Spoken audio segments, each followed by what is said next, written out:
While most newborn twins don't need to spend time in the NICU, it's always helpful for expectant parents to be familiar with it in the event that it is needed. It's nice to have questions answered ahead of time like, what are all those machines? And can I even hold my baby? I'm Nancy Myers, a neonatal nurse and manager at Tri-City Medical Center, talking today about the NICU, what to expect. This is Twin Talks, episode number 5. The ultrasound shows your babies to be healthy. What? Did you say babies?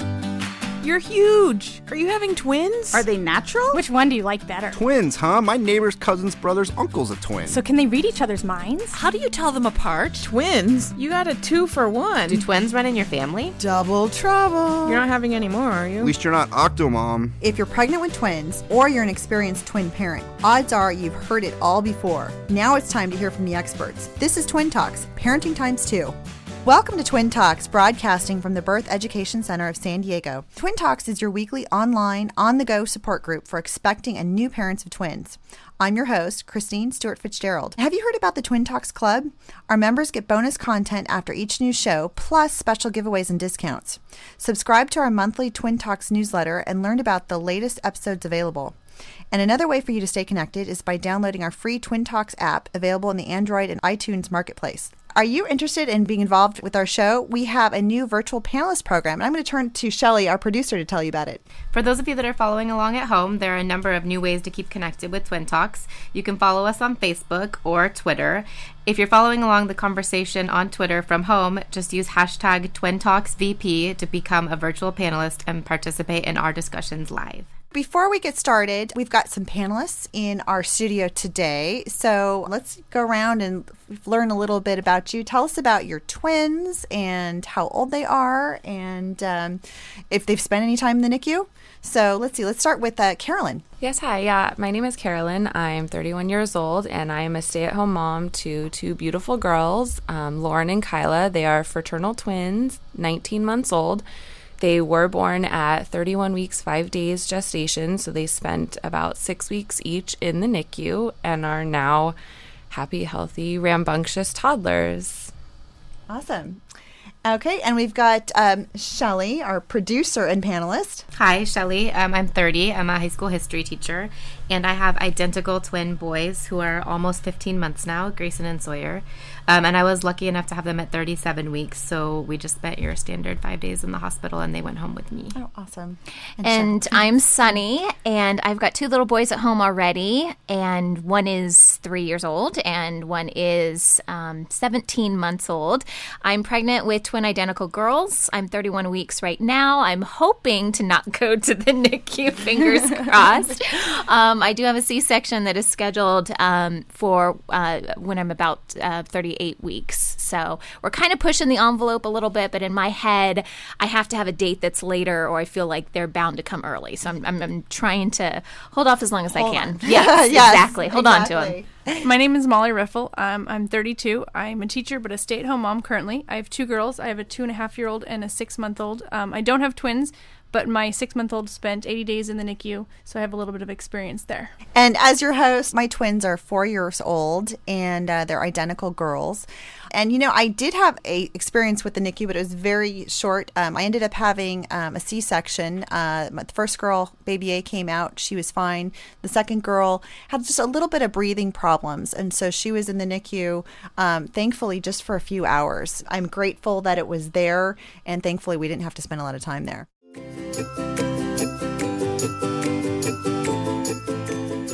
Today we're talking about inside the NICU, what to expect. But before we talk about the NICU, we're sitting here with Dr. Sean Danishmand, and he's the founder of Miracle Babies. Oh, thank you so much, Christine. I mean, this is a topic, obviously, I love talking about. You know, Miracle Babies is a nonprofit organization. We are about developing a healthier society. We believe the prerequisites for having healthy children is health of the mind and body, respect, and hope. Remember that over 500,000 babies are born prematurely every year here in the U.S., and about 3 to 4% of all pregnancies have congenital abnormalities. That equates to about 130,000 babies born every year that may require surgery. So many of these angels end up in the NICU, and how we started with Miracle Babies is that we found out that many parents can't get to the NICU or the neonatal intensive care unit because not every hospital can take care of these precious angels. So parents have to drive, parents have to get childcare, parents have to put food on the table. Remember, this is a life-altering moment for many people. All of a sudden they hear, what? My baby has this, or my baby's being born at 24 weeks, 25 weeks, 26 weeks. And their life is completely turned upside down. They have to live for months, sometimes in the NICU. They have to come in every day, and life doesn't stop, right? Everything else goes on. So what we started doing is we raise money for families so they can be there with their children to provide breast milk to their children, to touch their children, hold their children if they can, and that just makes intuitive sense. Every mom should be able to be with their sick child. Now, on our preventative part, we teamed up with the YMCA, and we're addressing health and nutrition, so environmental factors. We believe that children are programmed in utero, the most critical time in a child's brain development, and really, in regards to even organic disease, we believe happens in utero in the immediate postnatal period. So if we can address health and nutrition, really address this with our women, children are going to be healthier. So a lot of the focus is on children. Our focus is children, but we feel that women should be the target. If women have all the tools they need, if women are healthy, mentally, physically, they will pass that on to their children. These genes are programmed, a term called epigenetics, which there are certain genes that are turned on and off. It'll alter the way they are. Christine, remember that 2 to 3% of all pregnancies end up in that critical time of prematurity that we talk about, which is less than 32 weeks. Majority are after 32 weeks. So if you can reduce some of the comorbidities associated with unhealthy habits, you will have, hopefully, less babies that we as obstetricians or midwives and caretakers deliver earlier. And I really think we're going to have a huge impact to society. I have to say, Dr. Daneshmand, we really love your organization. And so we have a special club, the Twin Talks Club. We've decided we'd like to donate part of the proceeds from the club membership to Miracle Babies in support of that mission. Thank you so much, Christine. Thank you so much. That means the world to us. That means the world to our families. And it just tells us about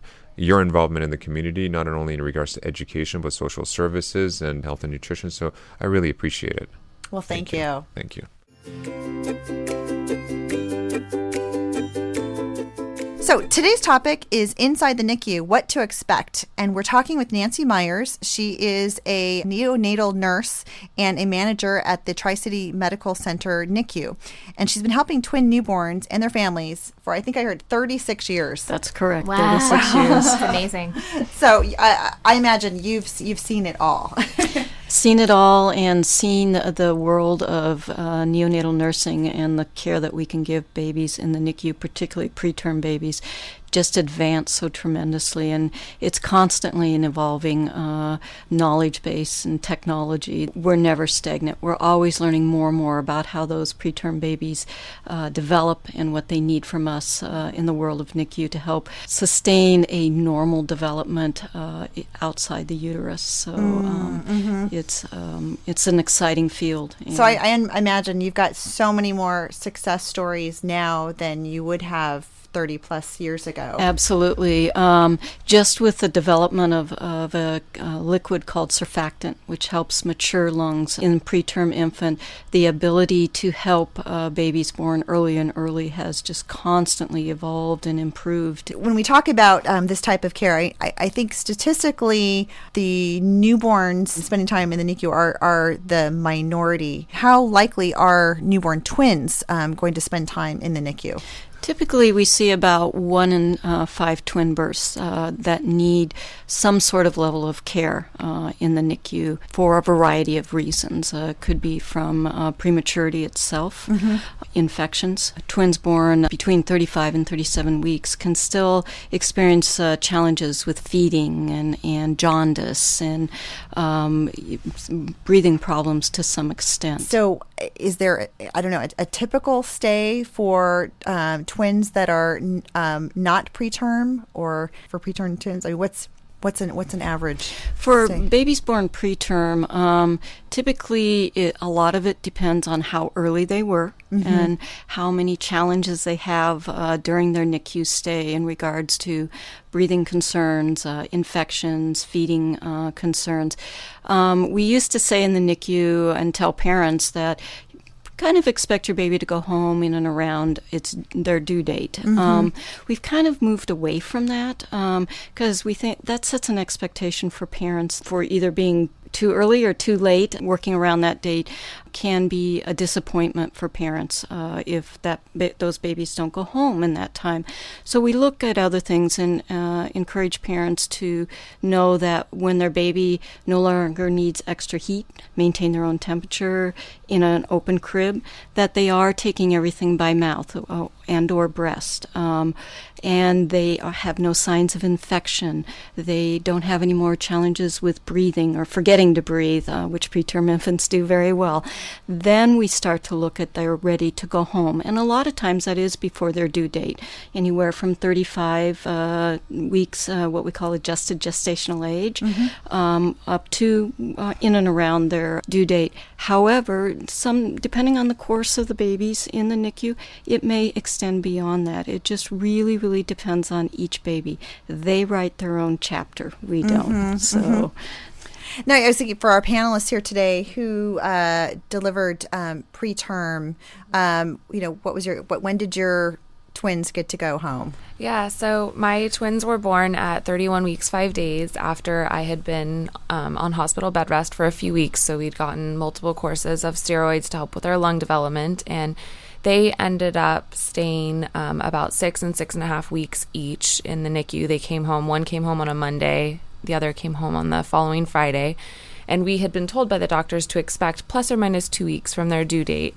But the interesting thing was there was no mention of going home, getting ready. It was just meeting these milestones. Like they can maintain their body temperature. They're taking some of their feeds, like orally, and, just focusing on those milestones and hitting them. And then all of a sudden it was Friday and they're like, I think your kids can come home on Monday. And we were like,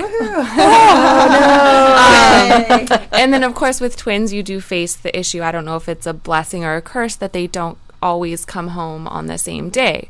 For us, it was nice in some aspects to adjust to having one child at home. And then of course we thought, oh, we got this. And then you throw the second one in there.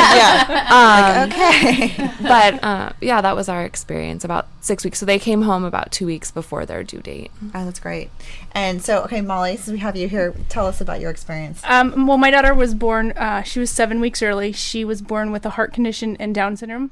So when she was originally born, we kept being told she just needed to eat. And that was all she needed to do. And after a while, she wasn't eating and she wasn't being able to take it in on her own. And they just kept saying she'll get there, and they weren't focusing on the fact that she had a heart condition. So for us, it was, they told us, by your due date, you'll be home. And it was, I think it was 4 weeks after our due date, we finally got to go home, which was hard because in the beginning, they told us a couple weeks. Be here a couple weeks, if the most. And then it was, well, your due date. And then it was, well, maybe it's going to be a little longer.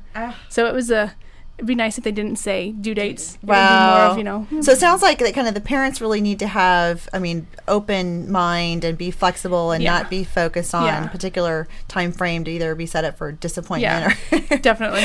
or be kind of, caught off guard and wait, I've got babies coming home now. Yeah, it's nice to focus on those small milestones that they need to hit before they can come home instead of focusing on that long, far off goal. Because thinking about driving to the hospital once a day, twice a day for weeks on end just is exhausting. Oh, I can imagine. Yeah, planning for that. Well, kind of switching gears, going back to the NICU itself. So, Nancy, can you tell us about the different kinds of NICUs? I mean, I've heard there's different levels of NICUs, like kind of 1, 2, 3. And what does that actually mean? That is correct. The American Academy of Pediatrics defines the level of NICUs based on the type of babies any particular unit is able to take care of.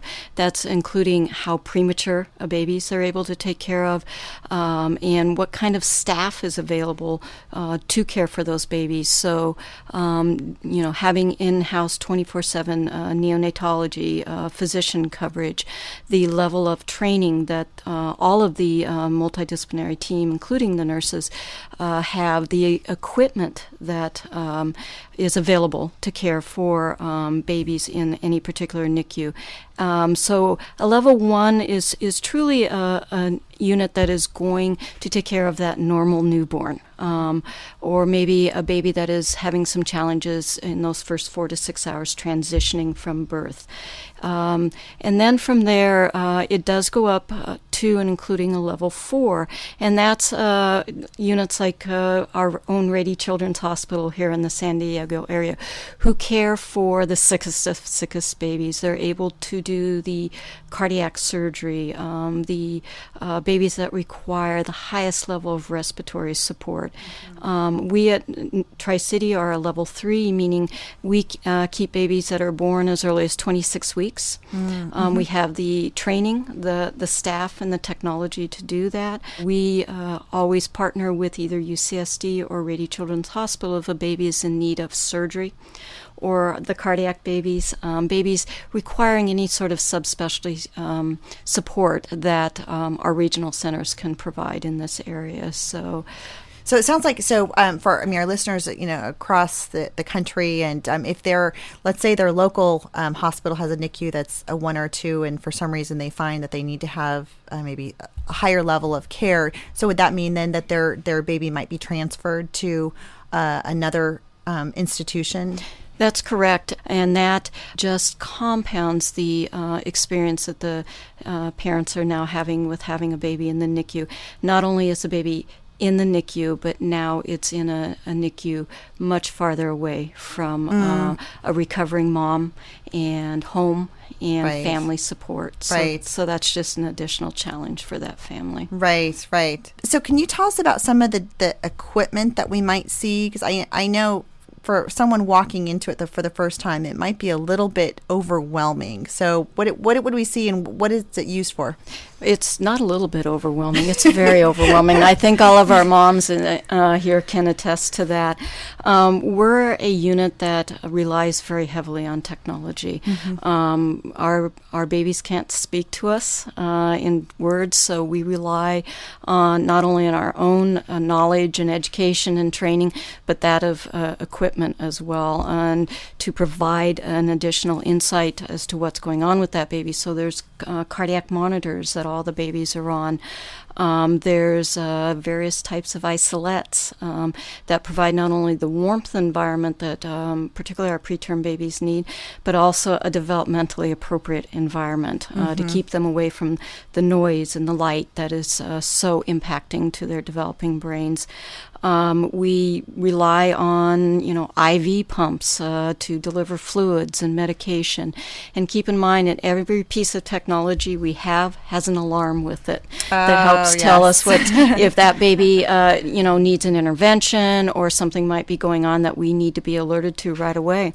So you walk into an environment filled with strange equipment, lots of alarms, lots of sounds that you've never been exposed to, and then you throw the jargon that we use on top of that, and it's very overwhelming for parents. And we at Tri-City immediately try to help educate to what all that means and what it's doing for their baby, and try to help the parents focus on the baby. Definitely. So from our panelists, what was your experience?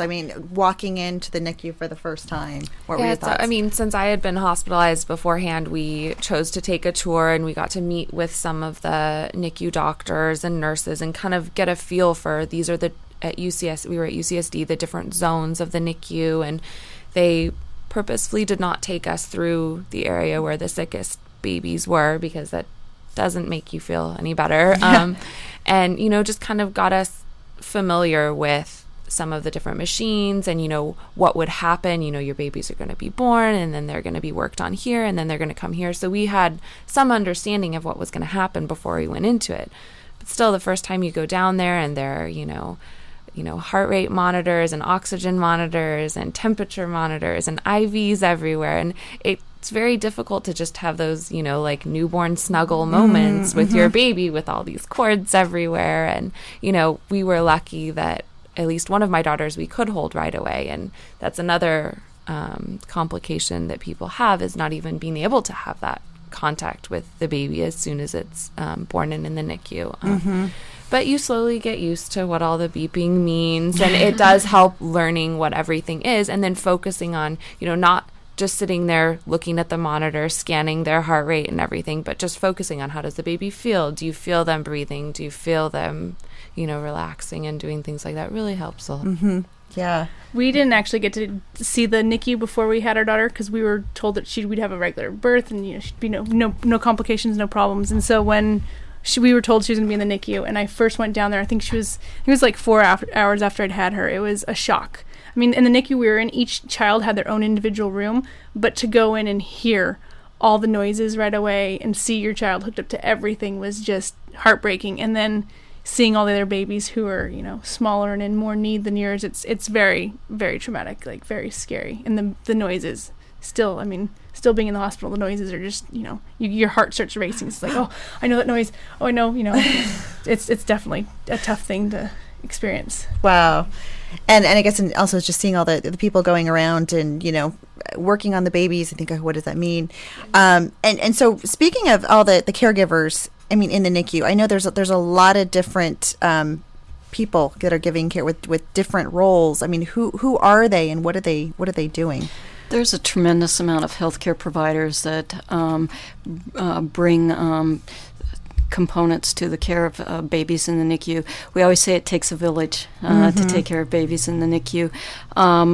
There's always the neonatologist, who is a pediatrician who has been trained to care for just the newborn and the sick newborn. So they're a specialist, and that's what they focus on. There's neonatal trained, NICU trained nurses who go through a tremendous amount of specialty training to care for a very unique population of patients. Respiratory therapists who are trained in the care of the neonate. Social workers, because this is not just about the baby. This is a family event. This is a family crisis. And so social workers are hugely important in our team to assure that the families have everything they need, whether it's a place to stay, the Ronald McDonald House, whether it's transportation, and how is the rest of the family, siblings, etc., coping at home. We also have occupation and physical therapists who work with the babies on their unique needs, whether it's a preterm baby needing special positioning in bed or feeding.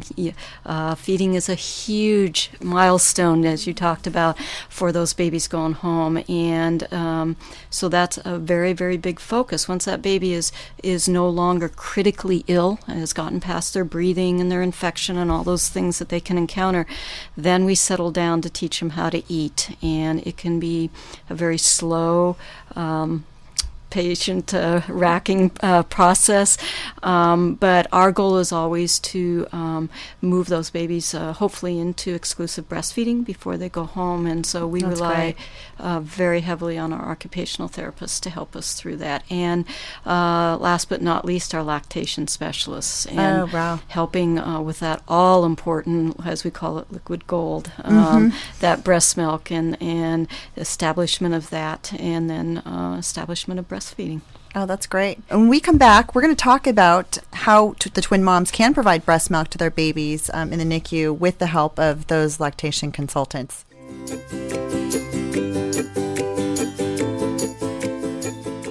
Welcome back. Today we're talking about Inside the NICU, what to expect with Nancy Myers.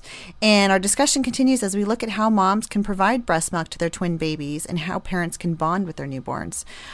So you had mentioned that in the NICU, you've got occupational therapists and also lactation consultants on hand to help the babies learn how to feed and get in the right position and take it in, as well as the lactation consultants to help kind of the mom. So how is this made possible? I mean, I think, my gosh, breastfeeding in of itself for a full-term baby, it can be a challenge. So how is this even possible in the NICU? Breast milk production and breastfeeding in the NICU is a whole new challenge to our moms. Just experiencing a lot of times a C-section, and we know that can affect breast milk production, and then the emotional roller coaster of having a baby in the NICU. We have a goal of making sure our moms get a breast pump within 2 hours of delivery if they're physically able to start the pumping. Our lactation consultant actually rounds on our antepartum moms, and they watch videos of how to be effective breastfeeding in the NICU environment. So it really starts pre-delivery for us. And then as moms are able to come to the NICU, both the nurses and the lactation consultants encourage them in the pumping and making sure that they understand the importance of it. Breast milk is medicine to our babies, and it's so important. Definitely. Right from the beginning, even babies that are on ventilators, that we use it for oral care, because we know just there are so many benefits to those babies for that colostrum in that breast milk. And then as we move into actually being able to encourage the breastfeeding experience between mom and baby, we start evaluating babies as early as 32 weeks gestation. Are they ready to start to getting to know that breast and what that whole experience is for them? And it begins with skin to skin. And even with twins, as babies are physically stable enough, we have them skin to skin together with mom. They were in utero together, and they really like that closeness, as well as starting to encourage that handling of the babies together so that mom eventually can breastfeed those twins together. We usually start with one because it can be just a physical management of balancing act. Yes, a true balancing act, but it can be very successful. It just takes a tremendous amount of encouragement and support of that mom that she can do it, and helping her with all the challenges along the way that she may encounter with having a baby or babies in the NICU. Yes, I mean that's so great that you're providing that support from the get-go. Absolutely. It's a challenge, but to have that, to know it's possible, and even if they're not nursing directly, that they can breastfeed and lead up to that. So for our panelists, tell me, were you able to breastfeed? So I actually breastfed my twins for about 14 months, and they, being early, I obviously couldn't breastfeed them right away, but as soon as I got back up to my room about 4 hours after they were born, someone showed up with a breast pump, and even though it was 2:00 in the morning, they were like, here you go. Yay! And so from that, it took me about 5 days of pumping for 15 minutes every 3 hours before my milk came in. And of course, those first couple drops you rush them down to the NICU, and they're like, they just pretend that they can give it to you, but it's not really going to come out, but you're just so happy about it. And then, you start looking, and eventually I was able to provide enough breast milk for my girls to be fed with. And, slowly they start to get a bit by bottle. And then we started putting them to breast probably a week or two after they were born. They had some trouble with jaundice and other things that they weren't actually getting any oral feeds for a while. And one of my girls took to it right away, actually the smaller one, and just rooted around, found what she wanted, and went for it. Oh, that's awesome. And there are the limits. They're so small, you can only let them try to breastfeed for so long at each session. And for a long time, we just limited it to once per day so they wouldn't, burn more energy than they were taking in. But yeah, just constant pumping, and then making sure to get any rest you possibly can, eating enough, drinking enough. And the nurses and the NICUs were great. There were pumps littered everywhere, so you could just sit in front and look at your babies while you were pumping, which helped a lot. And then slowly, once they were home, we transitioned to increasing the number of breastfeedings per day. Probably when they had been home for about a month and a half, so they were 3.5 months old, I was able to start exclusively tandem breastfeeding, which got a lot easier getting rid of the pump. Yes. And did you do breastfeeding as well? I was in the beginning. My daughter latched on fine, but in our NICU, we were encouraged to bottle feed because they wanted to keep track of how much she was getting. So I tried to nurse her at least once a day. They didn't want to do the pre and post weight because they said it wasn't accurate. So I'd offer her as much as I could, and once we got home, I'd offer it to her all the time. She can't actually eat. She's a biter, so she doesn't actually suck, but she knows it's there, so we're working on it. But in the NICU, it was hard to try and convince our nurses that, we want to try breastfeeding. Okay, you can only do it for like 5 minutes. It's like, well, she's not going to get anything. That's not going to help. So we found it a little bit of a battle for us. Oh, interesting. Yeah, we had to limit ours to about like 30 minutes of trying. But yeah, it was important that skin to skin too. My husband and I both, you come in, what outfit do you have? You just take your shirt off and hold them up to your skin, and it helps with their temperature regulation and just the warmth and feeling your heartbeat and stuff. It was a good experience. Oh, definitely. Skin to skin has so many physical and physiological benefits for both mom and baby, and dad too, if dad wants to experience it as well. We know that babies stay warmer, easier, and burn less calories doing skin to skin. Mom's body temperature will adjust to whatever baby needs. It does help mom's milk production. It does help the endorphins to help generate that letdown. A lot of times we'll encourage mom to pump while she's doing skin to skin. So it really, even though the baby is not ready to even PO feed or even gavage feed, feeding through a tube into their tummy, we can place the tiniest of babies even on ventilators with all those lines and cables as she talked about. We want those babies doing skin to skin for so many reasons. And a lot of times they will stay on mom's chest for 2-3 hours, and as long as baby is tolerating, that's the absolute best place for them to be. Parents are the main family caregivers. Is anyone else allowed in the NICU? I mean, if there are older siblings, can they come in, or what about grandparents? It really varies from NICU to NICU what their visitation, if you will, policy is. We don't consider parents visitors. They're there as partners in the care and the recovery of their baby. Typically, most NICUs are cautious of how young of a child they'll let in because of the risk of the colds and flus, et cetera, that kids can acquire and bring with them. We certainly encourage any older family members, grandparents, aunts and uncles to help support the parents at the bedside. A lot of times that can be limited in number just because it is an ICU environment, and again the noise and you've got lots of things going on. Yeah. Private room occupancy can help minimize that, but if it's a open bay kind of NICU like Tri-City is, you may see only 2 at the bedside. So for the parents that are visiting, I mean, what are some of the rules and sort of the guidelines? What can they expect? I mean, in terms of, I don't know, visiting hours or, the time they spent there, the type of interaction. Again, kind of NICU unique.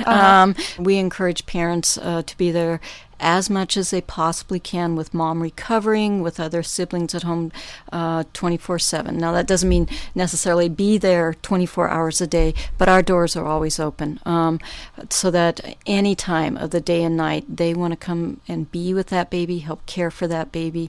We're there, baby's there, and we openly encourage them to do that.